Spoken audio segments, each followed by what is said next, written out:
What's good, everybody? What's good? What's good? Welcome to the Dynasty Overload podcast. I have my co-host Razman coming on the show shortly. I'm also streaming live on the Talking Sports with Manny IG page.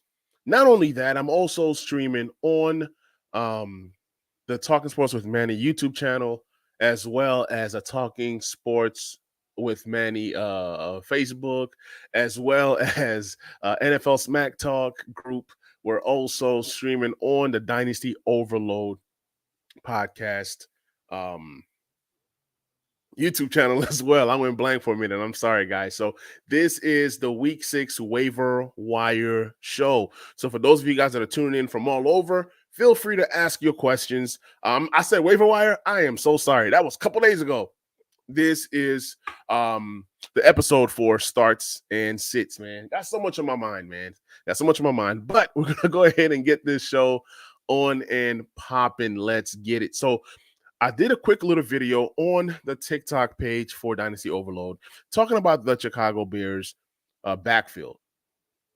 And they have a sweet, juicy matchup versus the Minnesota Vikings, right? Who do you start? Is it Dante Foreman? Is it Roshan Johnson if he's healthy? Khalil Herbert is out, right? So my take is this. If Roshan Johnson is healthy, to me, he's a must start versus that Vikings defense. If Roshan Johnson happens to be under 60% healthy, then you might want to go Foreman. But either way it goes, the Bears have been playing better. They will be playing that Vikings, and it's like that interdivision matchup type stuff. So it's going to be a good matchup between the two teams in terms of fantasy. So both guys could get love there. So what I'm going to do is I'm going to go through a few starts and sits. And I'm going to kind of give you guys who I feel should be starting. We're going to start with the most important position in Superflex, which is quarterback. If not quarterback in Superflex, and even in one quarterback leagues, quarterbacks do matter because when you do play that right quarterback, right, it puts you on that trajectory towards winning. And we play fantasy to win, right? We don't play just to play, right? We play to win. Like my guy Herm Edwards said, you play to win the game. You don't play just to play it. So there's some guys that are on bye week this week, right? So it's kind of like tough sometimes to feel your squads. We know Jordan Love is on bye, and a few other QBs here and there are on bye. Bye week started last week, so now things have changed. Things have leveled up for us as fantasy GMs, right?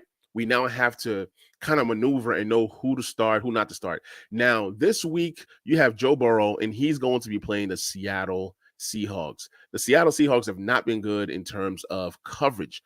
We were thinking maybe last year, they got some corners here and there. They got a decent secondary, at least we were thinking. And then it hasn't really been what we were actually thinking, right? So things do happen. Sometimes things don't always go as according to plan. So Joe Burrow could be a pretty good piece for that squad. So we got Razman in the building. Let me go ahead and click him in. Welcome to the show, Razman. What up? What up? What y'all got going tonight, Manny? Man, not much, man. So I'm also streaming on the IG Live. So the IG Live, they're not going to be able to hear you, but it's all good. It's all good. They'll hear me at least. And I can navigate anybody who comes onto the IG to, hey, go ahead and hop on to the YouTube page. We're going to have fun with this thing. So Joe Burrow this week, Raz, are you starting him or are you sitting him? Oh, let's go Burrow. Do you know who they're playing? I do not, but listen, I'm glad you asked that question. The reason I'm glad you asked that question is because I'm locked in on Burrow for the rest of the year. I think he's getting better. I think he's getting more healthy. I saw him moving around that last game. So yeah, so I think Burrow should start. You should start considering him an every week starter moving forward. That's what I believe. For me, he got to show me 3 times in a row. I'm sorry. This is the most crucial parts of fantasy. From week 5 to 10, this is do or die. Are we going to make the playoffs or not? So for me to start Joe Burrow in my lineup, I got to see it 2 more times. I don't trust him. I don't trust his matchups. You've seen it all these years, though. All these years, I don't care. One of my teams is started 0-3. I don't care about no Burrow. I will bench anybody. I will drop anybody in redraft in order to get wins. It's all about getting wins. It's all about getting into the playoffs. Just like the Cincinnati Bengals are trying to get into the playoffs right now, and they're risking Joe Burrow's career and life, starting him and playing him through these injuries. Same thing I'm trying to do for my fantasy teams. If he's not healthy enough or if he's not producing, I don't care about all these years. Those years don't care about me. I'm trying to win every year. I'm trying to win this year. So for me, I got to see it. I get where you're coming from, but nah. I've trusted him too many times this year for him to continue to burn me and continue to get me L's. So, yeah, for me, it's a no. I'm not starting him. He does have a juicy matchup versus the Seattle Seahawks. I hope he plays well because I have plenty Jamar Chase all over the place. And, yeah, like I said, I'm hoping that he does well for me. Trevor Lawrence, is it a start or sit for you versus Indianapolis Colts? It's a start. Listen, Colts couldn't stop Tannehill. So not really anyway. So, yeah, it's a start. And listen, at some point, Lawrence is going to have to start being Trevor Lawrence, you know, and he's weird like that. Do we know if Zay Jones is still hurt or not? Because I do think that's a key. I think he's still hurt, but I don't know if he's playing this week or not. I haven't seen anything about him playing this week. But, yeah, Zay Jones is a big part of what they do. But my favorite receiver in that group is Christian Kirk. I put out something on Twitter, and they went crazy. I said Christian Kirk is the number one receiver in that offense. I don't care what you have to say. And you might say, oh, he's not the number one, right? But he's giving me number one production. Calvin Ridley has done nothing. He had that one amazing first quarter in week 1. Then last week, he finally, by the grace of God, did something in London because I think he has family in London. So, yeah, he finally showed up for his family or something. Something happened. But for me, my statement is Christian Kirk is the number one wide receiver. What is your take on that? I can't agree. I do think that if Zay Jones isn't on the field, then Christian Kirk becomes more of a focal point. I think Ridley's still getting back into the rhythm of things, but I do think that Zay Jones takes more pressure off of Ridley than Christian Kirk does because of the positions. Okay, that's an interesting take. Never looked at it that way. It's also a start for me this week, Trevor Lawrence versus the Colts. I mean, Trevor Lawrence is not playing well this season at all. He's averaging 16.7 points per game. And he only has 5 touchdowns. So something has to give. He has to have a breakout game sooner or later. I know ETN saved his butt last week, but eventually the game will be in Trevor Lawrence's hand to either win or lose. One of the hottest QBs in all of fantasy football, Kirk Cousins, man, averaging a whopping 25.2 points per game this season. He has 1,498 yards, almost 1,500 yards, and he has 13 touchdowns and 4 picks. He might not be that QB that we all love in real life, but when it comes to fantasy, he is a fantasy genius. And are you starting Kirk Cousins this week versus the Chicago Bears? Absolutely. Absolutely. And listen, and I'm starting Addison, and I'm thinking about starting what's the guy named Osborne? Yeah. So yeah, I'm going in, and I'm liking Hockenson this week too. So yep. I think it's going to be a good time. All right, I got a hot take for you before I give you my thoughts on the whole Vikings ordeal. TJ Hockenson will end the season as a tight end 1. Yes or no? Okay, first I thought that was a statement, and then you turned it into a question. Will he be a tight end 1, like a top 12 tight end? Mm-hmm. No, yes. Like the number 1, numero uno, number 1 overall. That means he's going to outscore Kelsey. He's going to outscore Mark Andrews. He's going to outscore. Okay, no, I think he'll be a top 5. Who's your tight end 1? Well, you don't have one. You just okay. I mean, if we dead set only right now, listen, Laporta has a claim. I'm gonna tell you somebody else. Mark Andrews, and then Kittle, and then Kelsey might creep back in there. So I think that's a lot of good competition for tight end. Okay, the first guy you mentioned in Laporta, I'll say inexperience, might get him sooner or later. Yeah. I think you mentioned Kelsey. Can't trust him. The offense is different. Although he is the focal point of the offense, he's still going to get the targets. But it's like that ankle, that Taylor Swift, it's just too much going on with Kelsey. So he might be drunken on Taylor Swift. And then we go to Mark Andrews, inconsistency. Just not from him, but his quarterback, who happens to be a running back. So you look at that, you're like, Kittle, that's pretty interesting because that dude could end up with 15, 16 touchdowns. Absolutely. The way Brock Purdy is slinging 3 passes, 3 targets, 3 catches, 3 touchdowns, that's amazing. So I can, okay, Kittle, I'll give you that one. But yeah, I think with Jefferson being out, see, Jefferson is going to the IR. That means 4 games he's out, right? Not only that, there's a chance that Jefferson doesn't come back this season because this team is going to be so trash that you're going to look at Jefferson and say, he's more valuable than my so-called franchise QB, right? So Jefferson is their franchise player. So if there's a scenario where 4 weeks goes by and they lose all 4 and then they're talking about him coming back this week or that week, that just means more targets for Hockenson. Yes, Addison to the moon. Yes, Osborne, we're praying he can do something. Right. But I'm just staking my claim right now on Hockenson as tight end number 1 overall. We'll see how that pans out. But yes, start every Viking. I'm starting everybody, including Madison, and I think Madison sucks. So I'm starting everybody for the Vikings this week. Even in deep leagues, give me Brandon Powell. Like, the Bears are just so poop that the Commanders had 11 different receivers catch the ball. So it just takes one of these 2 guys or somebody getting a touchdown. Kirk will throw touchdowns. He will throw at least 3 touchdowns. And if you're lucky and start a Brandon Powell in the super deep league and he scores for you, that could potentially help you win your game, especially in 4 flex leagues. I'm going to give you a name, Brock Purdy. Starting him or not? Absolutely. Brock Purdy's an every week starter right now. Yep. This guy's on fire. They can't stop that offense. So yeah, he's a starter. Let's go. Man, I cannot believe how amazing Brock Purdy is. And I'm so sad that I have him nowhere. I have 0 shares of Brock Purdy, not even in Dynasty, not even in redraft. Not a Brock Purdy guy. But when you look at the numbers, he has 1,271 passing yards. He has 11 touchdowns. And guess how many INTs he has? 0. Boom, 0. And I mean, that's amazing for fantasy. He's averaging 23.4 points per game.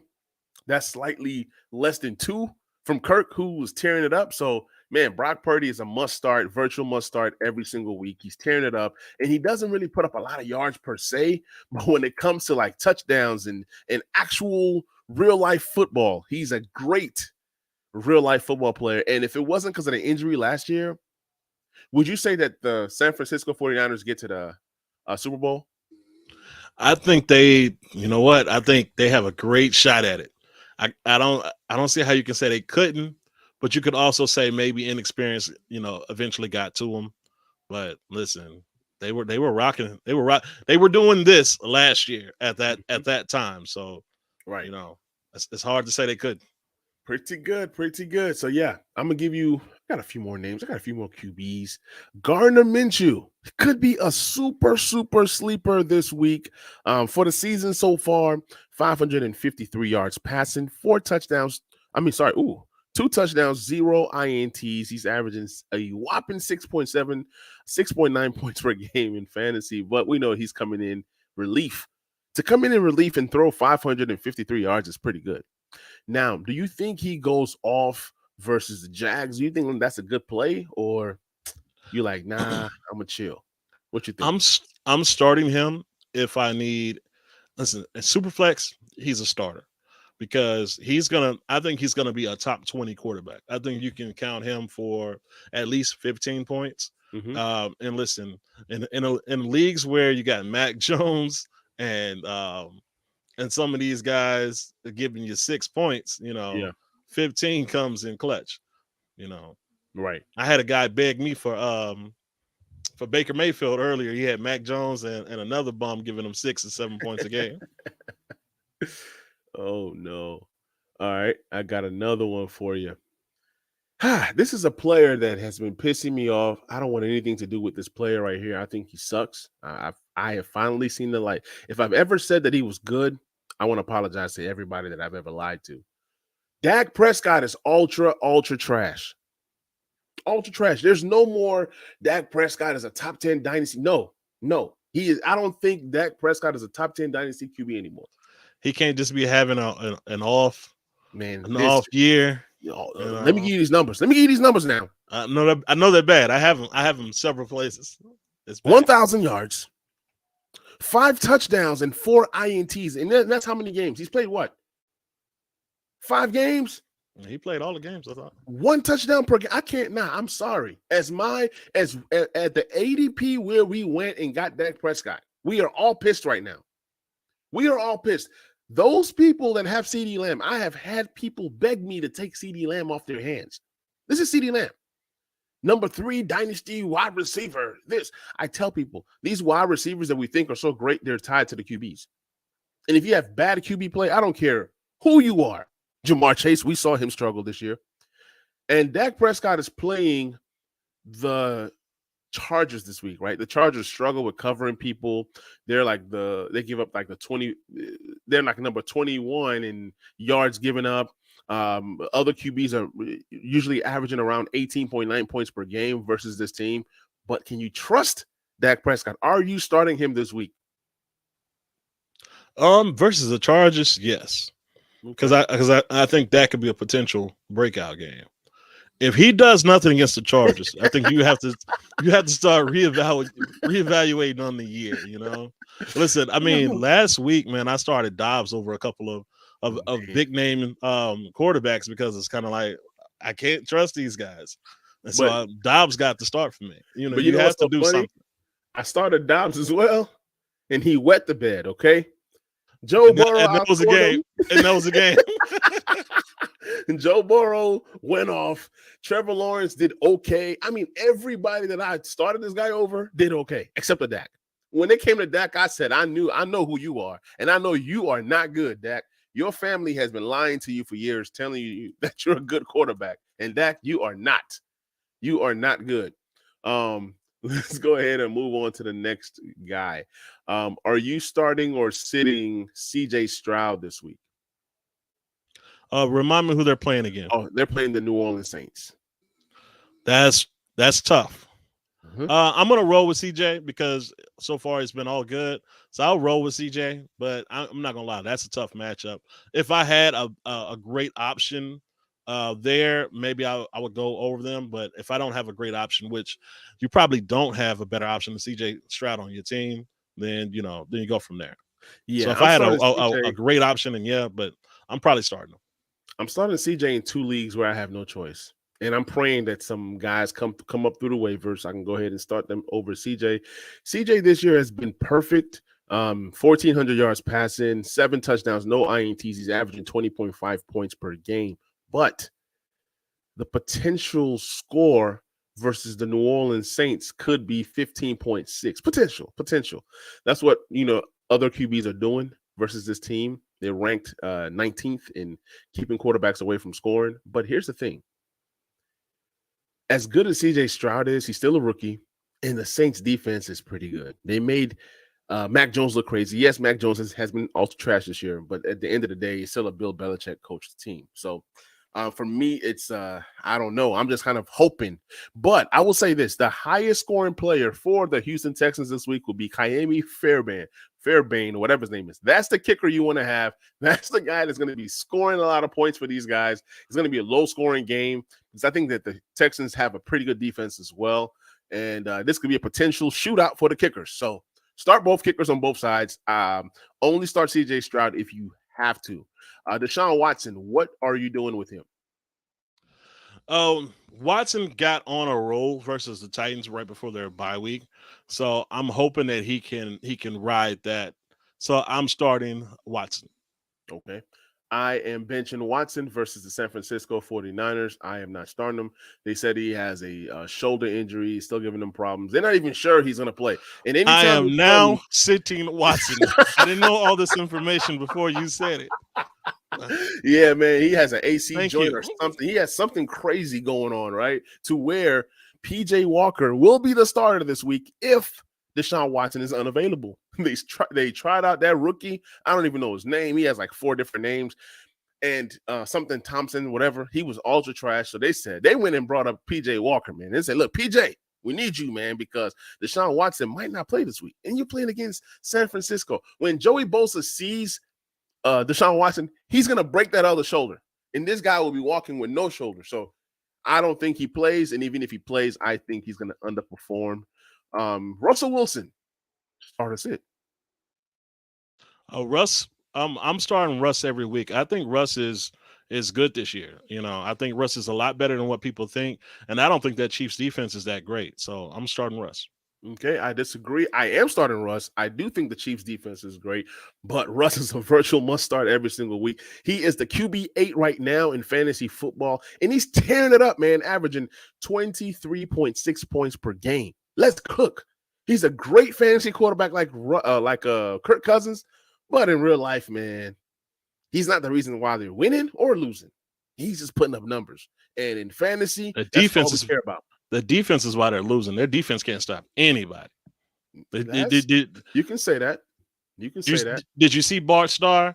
The game they played the other day. I mean, Justin Fields, the game they played the other day. I mean, did you see Sam Howell versus them? I mean, everybody goes off versus the Broncos. That's not what I'm saying. What I'm saying is that Russ isn't necessarily the reason why they would win games. Like I've seen Russ play this year. Although he's playing well, he's not playing at a elite level. Like he's not elevating anybody. Nobody's getting better around this guy. Like Jerry Jeudy's worse. Yes, he's been hurt. I mean, he got the only person I can say that he has elevated their game is that young undrafted rookie, Jaleel McLaughlin or something like that. Other than that, I've not really seen like how CJ Stroud is making guys. I've not seen that fire out of Russ. He scares nobody. He comes out there, he's gonna throw a couple bombs. But there's nothing that Russ is doing that's special because the Commanders' defense is trash and Russ didn't scare us. He didn't scare us. He had a little lucky Hail Mary and a couple bombs to Mims. We saw Russ and laughed. Ha, ha, ha. That guy doesn't scare nobody. But this is fantasy. These are points, and he is a beast this year, and he's going to continue to be a top 8 QB the entire year.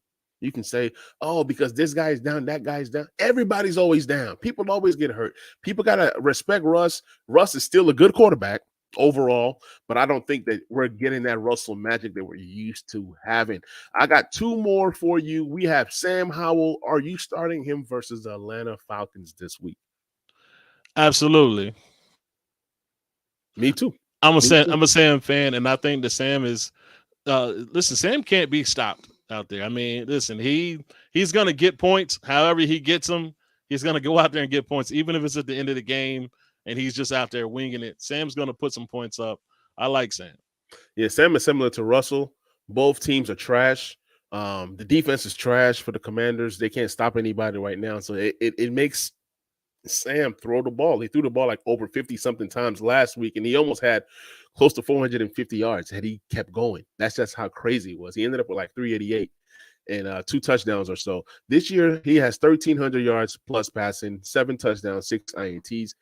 4 of those INTs or 3 of those INTs came in that Buffalo Bills game. I think it was 4. So overall, Sam has looked really good. He's averaging 18.8 points per game. He's a virtual must start. He's going to be a borderline QB 12 this year. I mean, he's good. He's good in terms of producing points. He's getting like 21.6 points per game, 3 of his last 4 games. So start Sam, man. Jared Goff, this is an interesting one. He's playing the Tampa Bay Buccaneers, who, they do a pretty good job versus QBs. But on the flip side, Goff is averaging 22.4 points per game. He has Jameson Williams back. Everybody's happy. This offense is buzzing. Sam Laporta is doing his thing. Are you starting Jared Goff this week versus the tough Tampa Bay Buccaneers defense?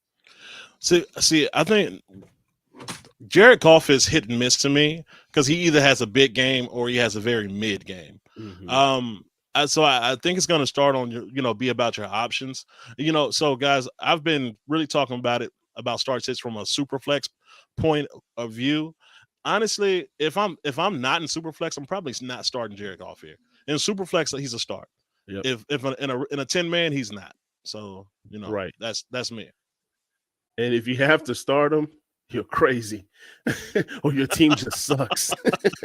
Your team sucks in a 12-man, and you got to start Jared Goff. Ooh-wee.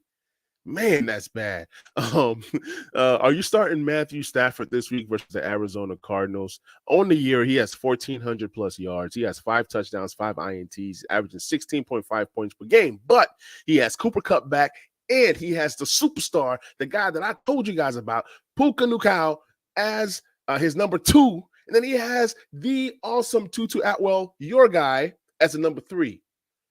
Do you think he balls out this week versus the Arizona Cardinals? Once again, in Superflex, I'm probably going to give him a start because I want to see what can happen with that trio. And I'm also happy that they got rid of Jefferson. And because I think Jefferson was just in the way and just taking targets and not doing anything with them. So now you have your 3 receivers solidified, the guys that are actually doing something and making things happen. So I want to start him in Superflex just to see what happens. But if you have better options, start them over him. But if you're like me in some of these leagues and your second QB is a little questionable, then give me Stafford. All right. So let's have a quick little debate. It might even be a debate. If you agree with me, then hey, I'm gonna leave you alone. We go on to the next topic. I put up these things on Twitter to kind of ruffle feathers, but a lot of times I be speaking my mind. I said that the Rams have the best trio of wide receivers in the NFL. Do you agree or disagree? If you disagree, give me a trio that's better than the Rams. Okay, let's come back to that. Give me a few minutes to think on it. Let's circle back around. Right, because I mean, there's guys that you can think of that you can say, oh, like I mean, I was thinking of guys like off the top, Seattle maybe, but JSN has done nothing, so I don't trust him. I don't even know if he's an NFL caliber player. I'm just being real. Second, you can say Cincinnati. Cincinnati has a nice trio, but Tyler Boyd, are you really good, or are like what's going on? T. Higgins has missed 2 games, and we can't find you. We can't find you, Tyler. We can't, right? Then you look at Minnesota, right?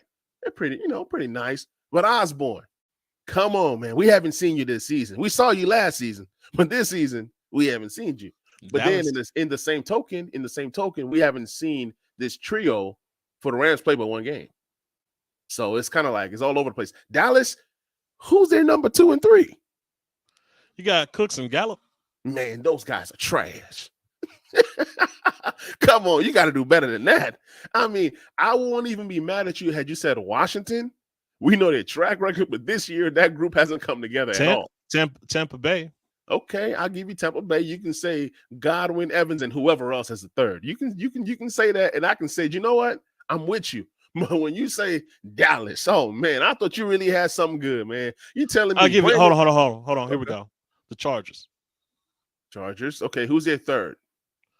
It's gonna be the guy from Tennessee. Palmer. Okay, Palmer. Yep. Then, are we counting Mike Williams or no? We're counting Mike Williams. Okay. Then I can kind of respect that just a little bit. That's not bad at all. That's pretty good. So yeah, there's some pretty good trios out there, but we both can agree that the Rams trio is pretty good. See, I think that Puka has a chance to be a star in this. He's already a star in this league. He's a superstar. He's put up the numbers. Even with Cooper Kupp coming in, he had 7 catches, 70 yards, and a score. Like he is going to be a star. And in that pass happy offense, you can say, oh, it's the offense. Okay. We've seen people go to good offenses and produce nothing. This guy is producing record-breaking numbers. He leads the NFL right now in receptions. He's number 2 in the NFL in yards.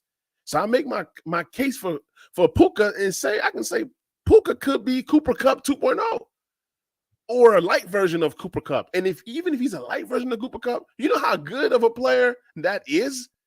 Just off of just projecting. So I love that offense. It's like Puka ain't fast. Cooper Kupp ain't fast, but guess what? These guys run precise routes and have great hands. And they're going to get a lot of yards. If Claypool does anything in Miami, they might have something to say. Ooh. See, now you're talking my language. Yeah, there are other trios that are pretty good. Really, you can say Waddle, Tyreek Hill, and whoever. You know, when you put that together in a group, but see, you try to do that for Dallas, and it just didn't work out. It was like you have a group of people in school, right?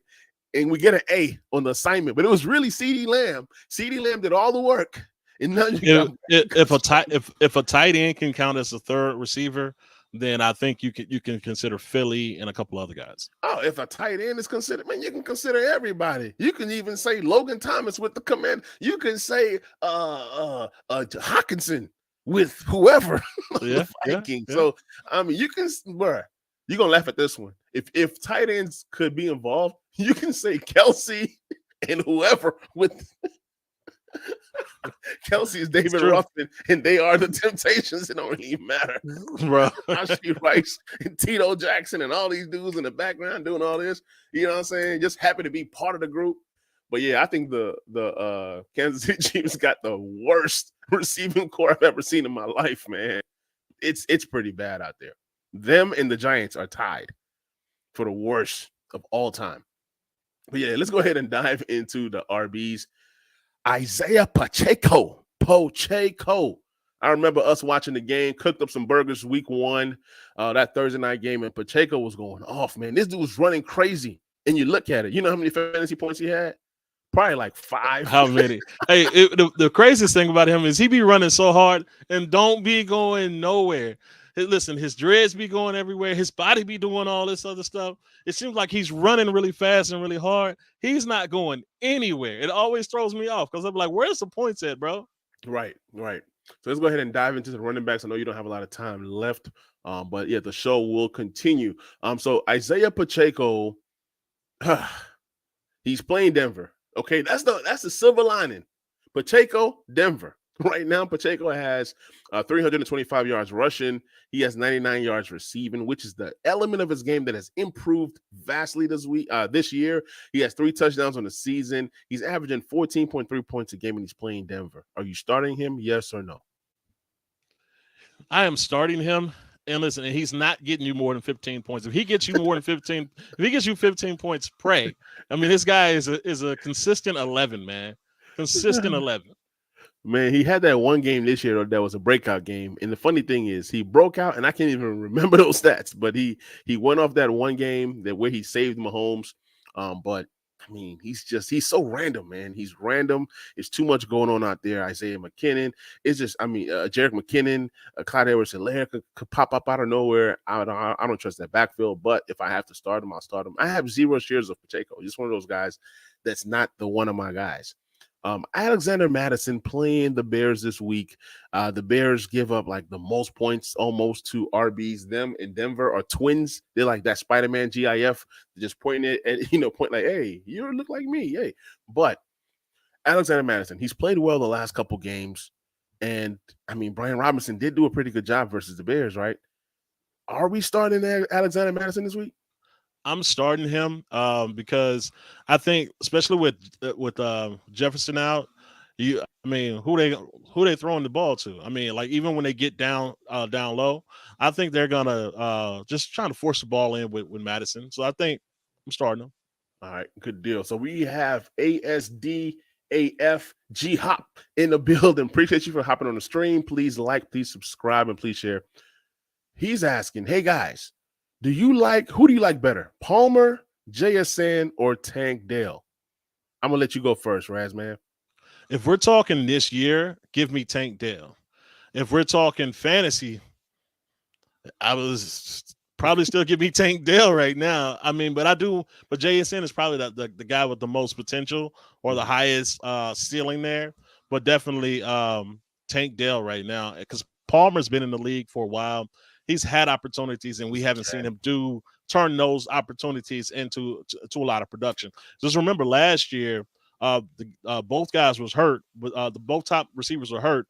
Palmer had a chance to explode, and he didn't do it. So give me Tank Dell. All right. He says it's redraft and it's full PPR. Give me Tank Dell as well. I mean, it doesn't make so much sense. Tank Dell is him. Tank Dell, full PPR. I mean, it just is what it is. JSN is a throwaway right now, and Palmer, he's a jag. I can't even trust him. He has opportunity, and he's done absolutely nothing with his opportunities. Moving on along, we got James Cook, and He's been one of those guys that's kind of been up and down. He's averaging 12.7 points per game, 292 yards rushing this season, 14 receptions for 140 yards and 1 score. He is playing the Giants. The Giants are pretty bad. I can see a scenario where the Bills go up big and just run the ball and just kill the clock. James Cook could be a good play. I'm starting him. Are you, Razman? I'm starting James Cook if I'm in a tough spot. I don't want to, like, even against the Giants defense. I'm not really, but they got other guys. Murray's getting in and getting playing time. So, I mean, at this point, I mean, only in a tough spot. Mm-hmm. ASD makes a pretty good point. He goes, I mean, JSN is the worst of them. Absolutely. He also goes on to say, and Palmer has the best QB out of the 3. Absolutely. And then he goes on to say, lastly, but I think Tank is getting more targets. Not only is he getting more targets, he's getting more explosive plays. He's getting more touchdowns. He's getting more of everything. Like, if he was Santa Claus, he's giving out gifts everywhere. I mean, Tank Dell is the gift that continues to continue to give. ASD also is asking, do you guys think if Tank plays, he's the starter over Godwin? Give me Godwin over Tank. What do you say, Raz? So I was trying to go and see who Okay, Tampa's playing. Okay, give me Godwin. Tampa playing Detroit. Give me Godwin over Tank. That would be hard to take Tank over Godwin there. Yeah, I mean Godwin is him, and he balled out last week. Well, his last time that he played, I think they had a bye week last week, but yeah, Godwin has arrived, and Godwin's going to be great the rest of the way. He's going to be the guy that steals a lot of the targets from Mike Evans. So give me Godwin the rest of the season. Yeah, Godwin definitely over Tank Dell. Raz, let's go over a few more before you got to go. We got to talk about this one right here. Zach Moss. Me and you was talking about Zach Moss, and I told you Zach Moss is going to be that guy that's going to come out, and he's going to produce. And we talked about it, and you said, oh, Zach Moss sucks. Zach Moss is this, that. And I said, look, man, when I saw 30 carries, like not a lot of guys get 30 carries. A lot of guys, have you seen the episode of Martin when Martin was in the ring and he was fighting, and then he comes out of the room and he has like bumps all over his face and he's walking? He says, when he fought Tommy Hearns. Yeah, he's like, Gina, I don't want to fight no more. And that's what a lot of these backs look like when they get 30 carries in today's soft NFL. Backs are not made the same anymore. So Zach Moss versus your Titans went off, man. Like, I mean, I was like, wow. And that Titans defense is pretty good. They are pretty good when it comes to stopping the run. And this is a game where Jonathan Taylor's coming back for the first time, and a lot of us are forced to remove him from the IR, and we're thinking, what do we do with Jonathan Taylor? The smart thing to do is not to start Jonathan Taylor, but I think 90% of America started Jonathan Taylor. A lot of us it's because of the contract. So I wasn't going to start him, and then when I saw the contract, I was like, "Oh, he got to be a starter because apparently this guy is a baller now." You know, they paid him like he was going to go out there and do what Zach Moss did. That's what the contract told me. They lied to me. Listen, listen. The Colts and Jonathan Taylor lied to all of us with that contract. Man, bro, that is so funny, man. But yeah, he went out there, balled out. I mean, he had a monster game. For the season, he has 445 yards rushing. He has 8 receptions for 72 yards. He has 4 scores. He's averaging a whopping 21.4 points per game. Even if Jonathan Taylor does play this year, which he will, I mean, obviously, they paid him. You play to win the game. Right? You have paid him to play. But what's going to happen is you cannot ignore Zach Moss. He's going nowhere. Jonathan Taylor's going to be fine, but I mean, Moss has earned himself 10 touches while you get 20 touches to Jonathan Taylor. That's kind of how you have to play, especially with Gardner Minshew. You just have to run the ball, switch to a running team, play some good defense, kill the clock, control the tempo. Are you starting Moss this week? I would. If I had Moss, and I don't have him anywhere, I gave him away. If I had Moss, I would start him. I definitely think over the next 4 to 5 games that they're going to be heavy dose and running. I do think if Jonathan Taylor is healthy and he starts to look like old Jonathan Taylor, he's going to be the lead back probably at the end of this 4 or 5 games. He's going to be the guy. And then Zach Moss is going to be relegated back to 5 to 10 touches a week. Mm-hmm. I will say this. Here's a hot take, and I could be totally wrong. And it's kind of like easy to do a hot take now that we've seen Zach Moss. My hot take is that Zach Moss ends with 1,000 yards rushing this year. Like, I just don't know how you can ignore this guy. I know he's a handcuff now, and I know you have paid Jonathan Taylor big money. But guess what? Teams who have paid guys big money, guess what they do? They protect the back now. Guess what? They're going to limit Jonathan Taylor's touches. See, when you have that rookie contract, they run you to kill you. These guys die, okay? They run you to the ground and say, hey, you know what? We're not going to pay you, man. You suck. Your knees are done. But look at Christian McCaffrey. That first year when they traded for that guy, it was a three-headed running back. I mean, they had Elijah Mitchell getting the same kind of touches that McCaffrey was getting. Isn't that insane that when they pay these guys, they limit their touches, they protect their asset, at least for those first 2 years? Well, yeah, they're protecting their asset, and you saying that he gets 1,000 yards isn't saying much because he's already at almost his career high at 445 yards rushing. So I mean, they have what, like 12 more games or something like that to get the rest of them. So yeah, I mean, he's probably going to get that 1,000. But you're saying he's going to go down to 5 touches. I think he's going to fade out. I definitely do. He might still luck into having 1,000 yards. It might be crazy because they might have 2,000-yard rushers by the time this year ends, depending on Jonathan Taylor's health. I just think that offensive line is a better rushing offensive line than we all thought they were. Yeah, I agree. So ASD has one more question. He says, thoughts on trade that just happened in my league. CeeDee Lamb for Ertz and Kenneth Walker. What you think? No. I mean, it's already happened. So whether you saying no or not. It's a trash trade. I wouldn't have done it. Okay. Oh, but I'm forgetting. This is redraft. Redraft. Yeah. This is redraft. I and redraft, maybe so. Yeah, maybe I love it. I mean, give me. I'm thinking dynasty. I'm sorry. Yeah, this is redraft. So yeah, maybe so. Yep. Yeah, I mean, I love the trade. Like, if I had receivers, in redraft, you have a bunch of receivers, and it's hard to get running backs in redraft. I don't care what anybody says. I'm out here scavenging for backs right now, and I can't find anybody. I'm starting the Bears third stringer and the Arizona's third stringer guys this week. That's how tough it is. If I had CeeDee Lamb and I had a bunch of other guys, man, I would gladly give CeeDee Lamb away to get Ertz, who's been a nice tight end 1 this year so far, and Kenneth Walker, who is a top 3, top 5 back right now in fantasy overall. So yeah, I like it. I like it for the Ertz and Kenneth Walker guy. The CeeDee Lamb guy, I don't know what he's thinking. Do you even trust Dak Prescott?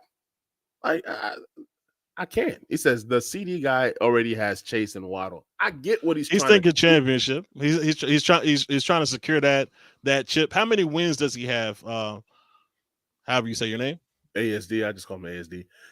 He says the guy has Chase and Waddle already.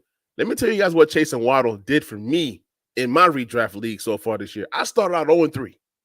Chase didn't do nothing. Waddle, I can't find him. So and then CeeDee Lamb has not been great because Dak hasn't been great. So with all that being said, we know what these 3 guys bring to the table. They're going to have big weeks like where Chase goes off and that single-handedly wins you your week. But then they're going to have weeks where, man, you're like, man, can I get better quarterback play or we're running the ball too much. So ASD says, and his RBs are the Titans guys. Razman is a Titans fan. He's a big Titans guy. So he has Henry and Spears. I get it. Spears is good.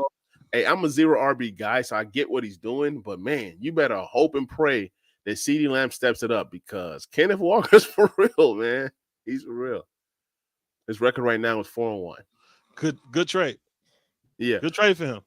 By the end of, let's say, week 8, this guy is going to be 4-4, man. It's going to be 4-4. And no. This guy's gonna be a powerhouse at the end of the year. At the end of the year, I mean, I'm not saying he's not gonna make. I'm not saying he's gonna miss the playoffs. I'm just saying he's gonna go through a rough stretch where I wouldn't do the 2 Tennessee running backs and that's it though. I mean, you got to get you another running back.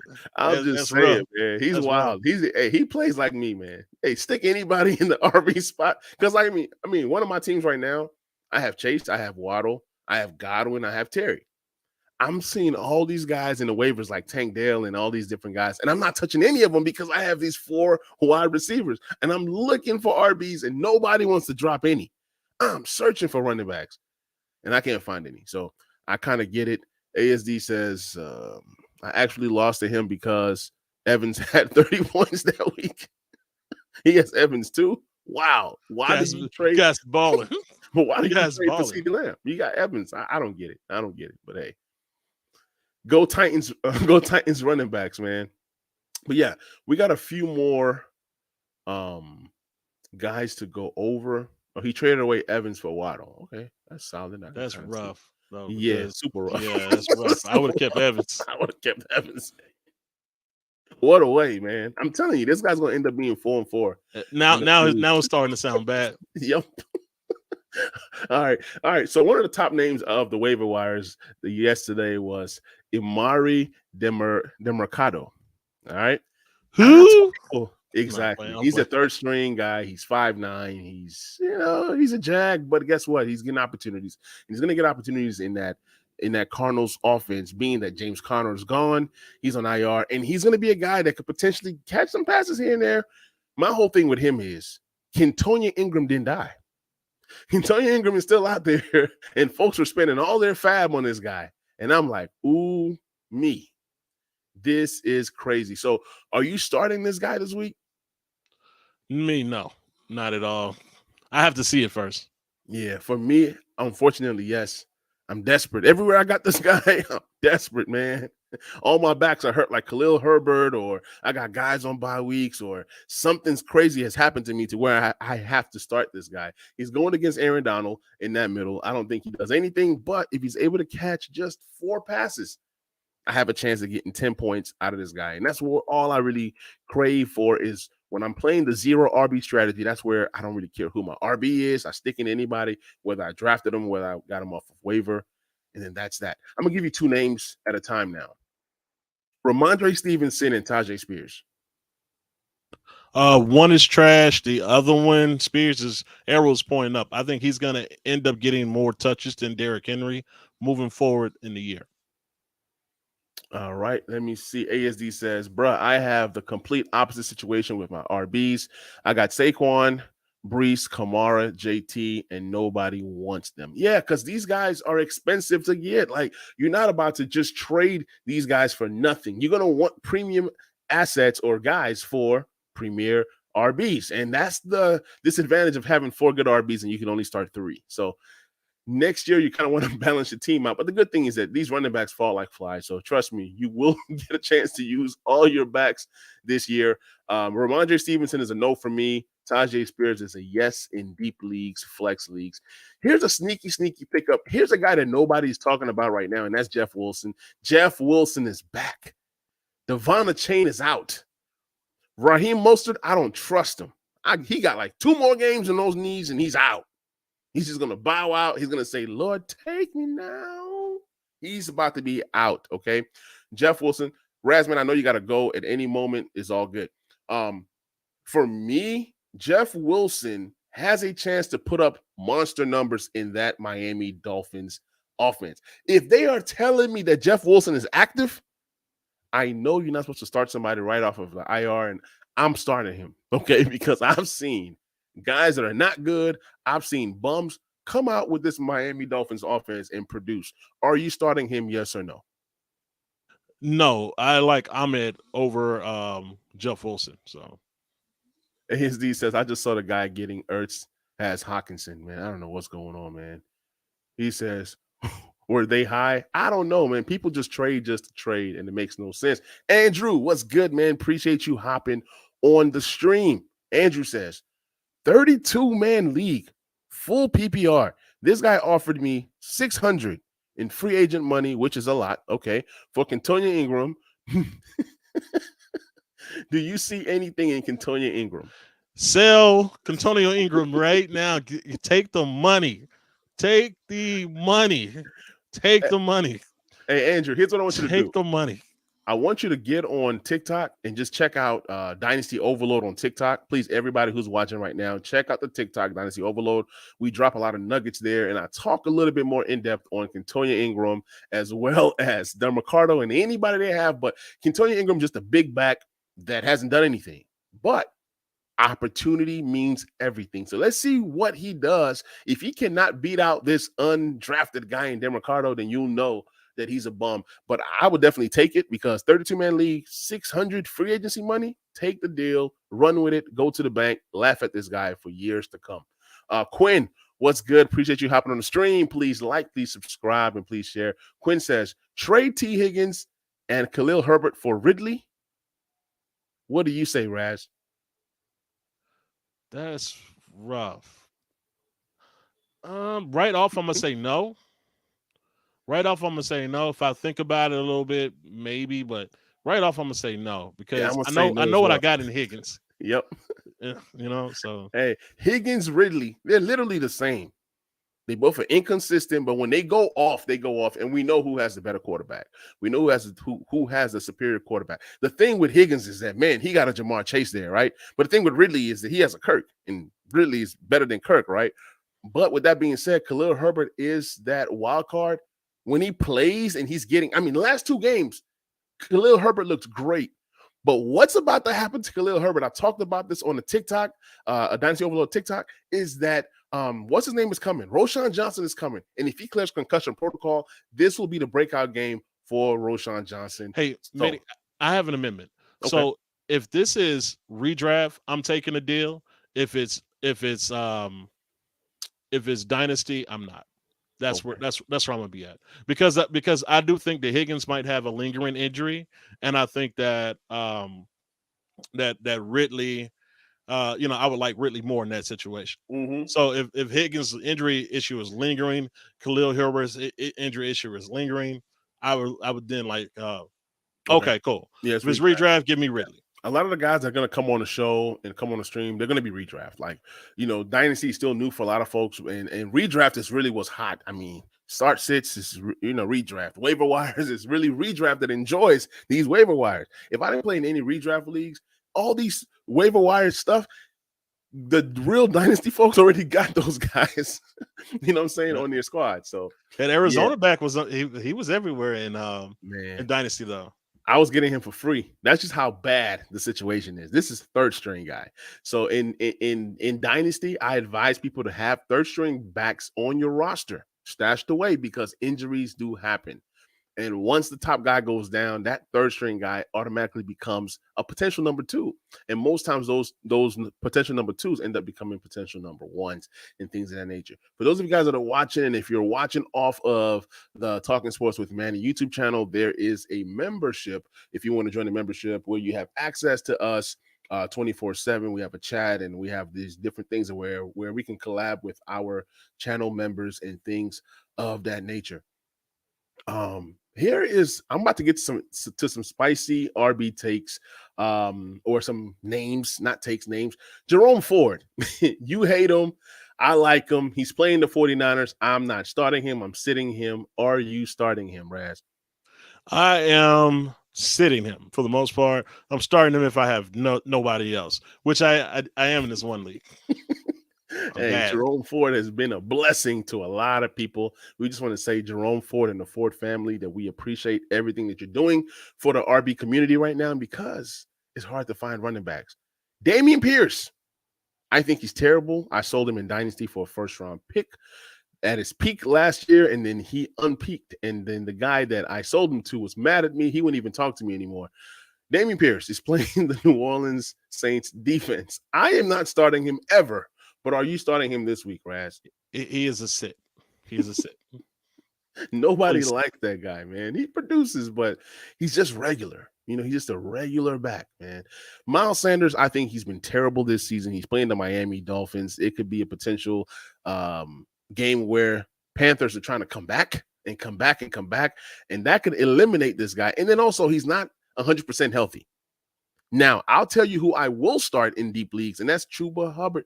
Chuba Hubbard is coming to take that backfield. I don't know when, but Miles Sanders is not looking good right now. It looks like a terrible free agent signing. He's averaging 8.8 points per game in fantasy. He has 190 yards rushing. Man, he lied to us, man. That Eagles offensive line, oh my gosh. Are you starting Miles Sanders? I am not. No, I can't. Okay. I can't do it. I do think they're going to try to force him now. I think the Carolinas is going to try to force him, but no, I'm not starting him. If they do, that'd be great for the few Miles Sanders shares that I have as my RB2. Javonte Williams, your guy, he's playing the Kansas City Chiefs, and he's expected to play in week 6. Is he playing? It says he's expected to play. With that being said, I have to go and remove Jaleel McLaughlin away from my lineup, because I didn't even know this guy was even available to play. But he's not playing. I don't think he's playing. Even if he plays, man, P-Ron has looked better than him. Everybody has looked better than him. Javonte Williams is more of a guy ready for next year. And we all knew it. We all knew it. We all try to force the issue in these redraft leagues and these keeper leagues, trying to sneak into Javonte into our lineup. And he has shown us that he's not ready to play football right now. He's still recovering. So he's a sit for me. Rachaad White is a sit for me. He's been terrible all year. He's averaging 11.6 points per game, but that's because of the 13 receptions that he has. Are you starting Rachaad White versus the Detroit Lions? He is sitting for me. He's got to show us something. He's got to show us something. Man, Jakobi Meyers. He is the number one receiver. I'm just kidding. Because these folks going to come for me off of Twitter. Jakobi Meyers has looked good this year. 25 receptions off of 36 targets, 274 yards receiving, and 3 touchdowns. He's averaging a whopping 17.6 points per game. Now, we know he missed some games. Yeah, we do know that. But he's looked good. And Jimmy G is still pissed off at Davante Adams for those things that he said before the season started. So he's gonna go more Jakobi Meyers than Davante. It seems. I could be totally wrong. Are you starting him this week versus the lowly New England Patriots, who just lost Christian Gonzalez for the season? Absolutely. I'm starting him. And I don't think what you said earlier about DeAndre, about the whole quarterback receiver thing. I don't think that has anything to do with anything. But I do like Myers. I think Myers is on a revenge tour, man. Especially against that team. Listen, look out. Don't forget that part. Yeah, I'm about to go to FFL and put him into my lineup. Thank you for letting me know. Mr. Raz, man, dropping nuggets out here. I forgot all about that. Yeah, he's going crazy. He's going crazy in these books. He's going to have one of them games where he gets like 9 receptions, 59 yards, 3 touchdowns. That's Jakobi Meyers, ladies. He's going to play harder on this game than any other game. So we'll see how that works out. We talked about this guy earlier, Jordan Addison. I think he is going to the moon, man. He's going to the moon. He has 19 receptions so far this season, 29 targets. I think those targets triple in these next few weeks. 249 yards. He does have touchdowns. He has been playing well alongside Jefferson. Now I think he can elevate himself into that wide receiver 1 role. And we say, is he really good enough to go against the best corners in the league?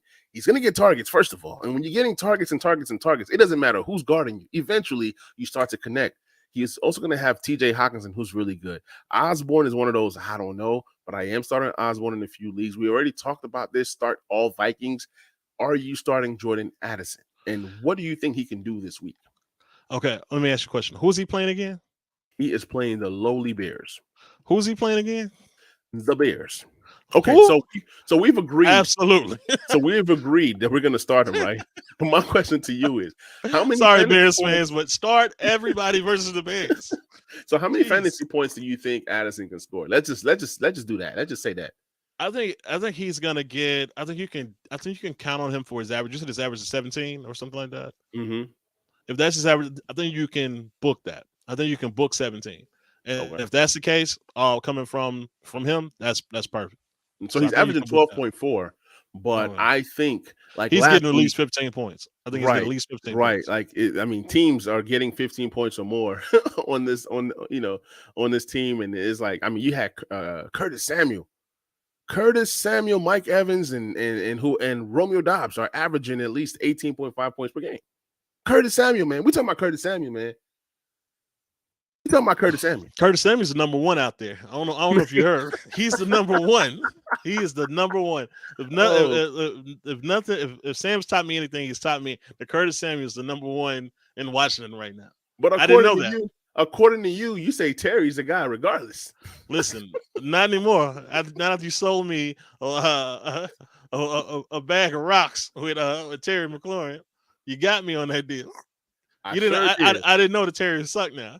I sure did. I was like, he's trash now? I had to give you what you wanted. You wanted Terry. He wasn't even in the deal, but you wanted Terry. I said, here, you can have him along with Sam. Get you your stack. But the thing with Sam is he's going to feed the ball to whoever is open. That's what people fail to realize. That's what Sam does. Adam Thielen has been amazing this year. I mean, he's averaging 19.6 points per game, 38 receptions. 394 yards. He can end up with 100 receptions this year. And this guy is old. He's like 32, 33, something like that. And he's playing amazing. He's playing the Miami Dolphins, who can't cover anybody until Jalen Ramsey comes back. I think he has a great great game. Do you believe that or no? I definitely believe that. I think Thielen is a great is a great play this week and a great play for the year until he eventually has a hamstring or some type that old guy injury, which at some point he'll have. But I definitely think he's a great play. I'm with Thielen. He's a start for me. That's gonna be my last take, brother. I appreciate you having me on. Yes, sir, man. Appreciate you, brother. All right, guys. All right, man. All right, so guys, we have Christian Kirk. Christian Kirk to me is one of my favorite wide receivers this year. He's very consistent. He's averaging a consistent 14 points per game. Not 14.1, not 14.2 or zero point 0.5, just 14. He's just that consistent. He has 30 receptions off of 43 targets, 335 receiving yards, and 1 score.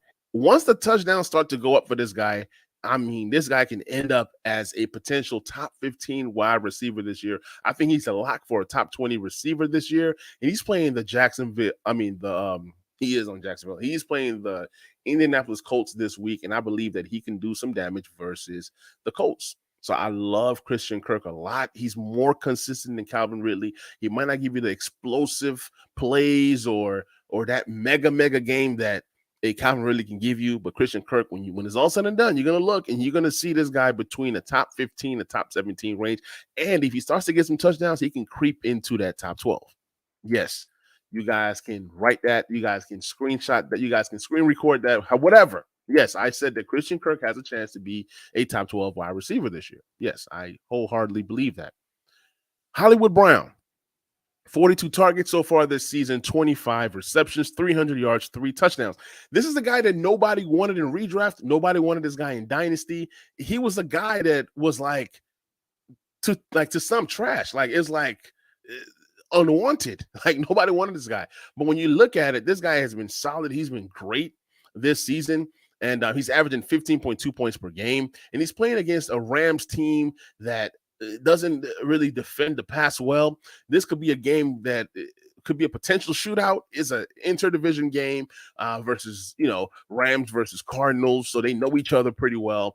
Guys that I like this week, I like Zay Flowers a lot this week. We're still looking for that first touchdown. But one thing you can say is he's getting targets, 40 targets, 29 receptions, 317 yards receiving. So eventually Zay Flowers should start to pop if he can ever get a touchdown. And also what the doctor ordered is the Tennessee Titans. He's playing against Tennessee Titans who have been so bad this year. So this could be a game that he can possibly go off. Everybody goes off versus the Titans. The Titans cannot cover anybody. Josh Palmer, we talked about him earlier. I'm not starting him. I just don't trust him. Yes, he's playing Dallas. Yes, he has Justin Herbert. I just cannot trust Josh Palmer right now. He is a guy that has potential to do some things, but I'm only starting Palmer only if I'm in a deep league and I need help in that flex position. Josh Downs is another guy that I'm starting to like. With Anthony Richardson being out, I love Josh Downs even more. He had a great game last week. I believe he had like about 90-something, 95 yards or so, and he had about 6 or 7 receptions last week. He looked amazing. And whenever he plays with Gardner Minshew, man, he's going to look good. He's like that intermediate guy. He's that a slot guy. He's going to command a lot of targets. I love Pittman a lot this week versus Jacksonville, but give me Josh Downs. Josh Downs has the potential to lead the Colts in targets this week, especially with Gardner Minshew being his QB. Michael Gallup, me and Razman talked about him earlier. I think he's terrible. He's done nothing all season. Michael Gallup, can't trust him. He's a sit for me. Amari Cooper versus San Francisco, that's a sit for me, whether Deshaun Watson plays or not. Courtland Sutton versus the Kansas City Chiefs. I would start him because somebody has to score for Russell Wilson, and he's that guy. He has 3 touchdowns on the season. He's averaging 11.6 points per game. So Courtland Sutton could be a guy that potentially gets a touchdown for the Chiefs. For the Broncos tomorrow. Michael Thomas, I haven't trusted him all season, but he's had a modest 10.9 points per game. He's been solid, 26 receptions, 284 yards. He's a guy that you put in a super, not a super flex, but like a deep flex, like a 4-flex league or 3-flex league. He can be one of those flex guys for you, and he can potentially get you double digits. But I'm not starting him. I don't trust him. He's playing Houston. And I keep telling you guys, I think Houston has a pretty good offense. defense. Now, Terry McLaurin has been one of those guys that you just can't trust. He's averaging 11.4 points per game. I'm going to sit him. But every time when I sit him versus these NFC teams, he goes off. Historically, he goes off versus the Eagles. I benched him. He went off. Terry goes off usually versus the ATL Falcons. So this could be a potential breakout game for Terry. If you have other options, I have no problems with you sitting Terry. But Terry could have a breakout game versus the Falcons. He has another good matchup versus the Giants. So he's a guy that you could potentially go ahead and trade for right now that he's not producing. And he's a guy that could potentially produce for you. So with Terry, I'm half and half.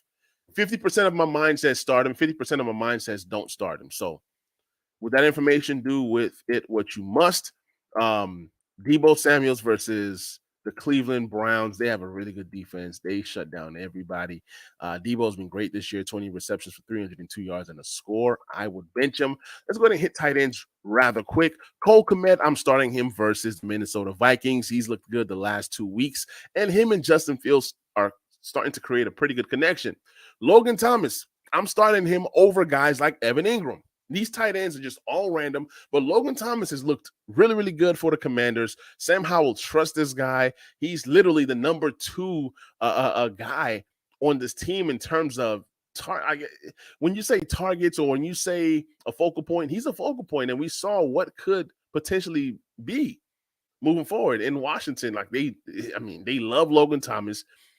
Sam Howell loves Logan Thomas. He was the guy that I didn't even believe in. I didn't think that Logan Thomas had anything left in him. But ever since coming back from injury, he looks good. He seems to be Sam's favorite target as safety valve. Outside of the fumble last week, Logan Thomas had played a perfect game. The Falcons are the number 2 in most fantasy points allowed to opposing tight ends.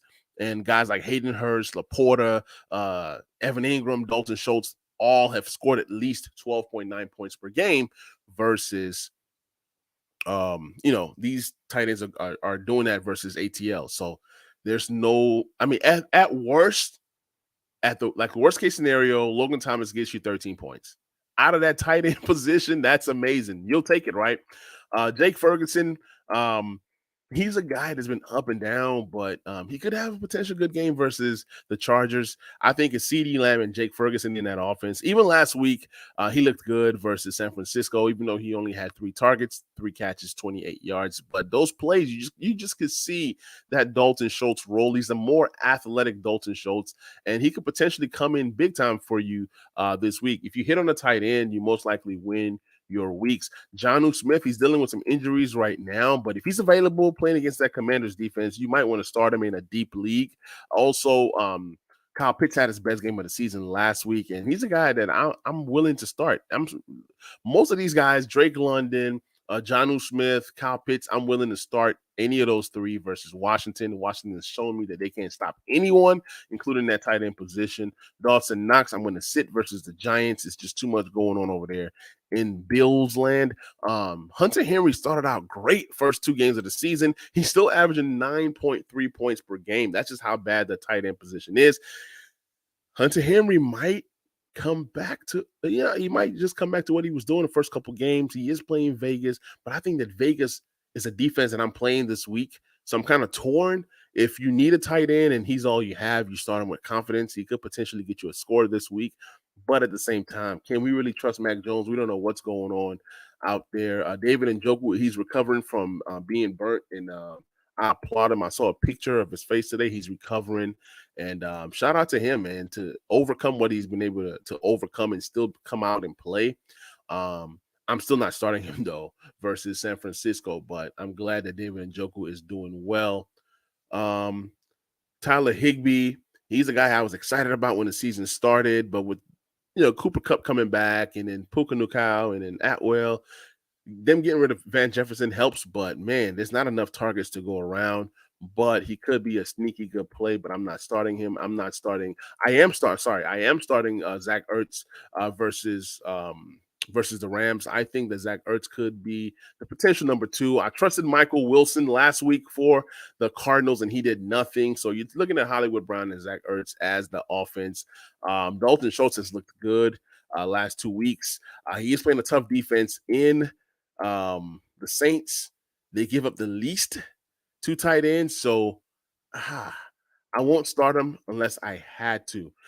This week, DSTs, you got guys like the Dolphins playing the Carolina Panthers. You want to start these defenses versus any rookie QB. You never know. Sometimes you strike gold.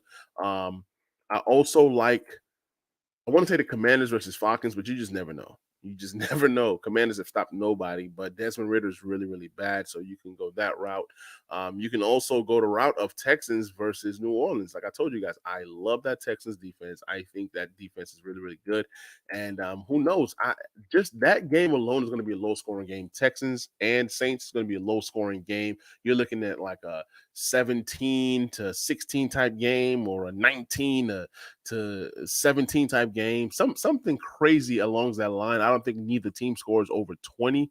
And then you want to start San Francisco versus the Browns for sure. So, guys, this is a show. I appreciate you guys watching Dynasty Overload, a fantasy podcast, streaming on the Talking Sports with Manny YouTube channel. Please like, please subscribe, please share.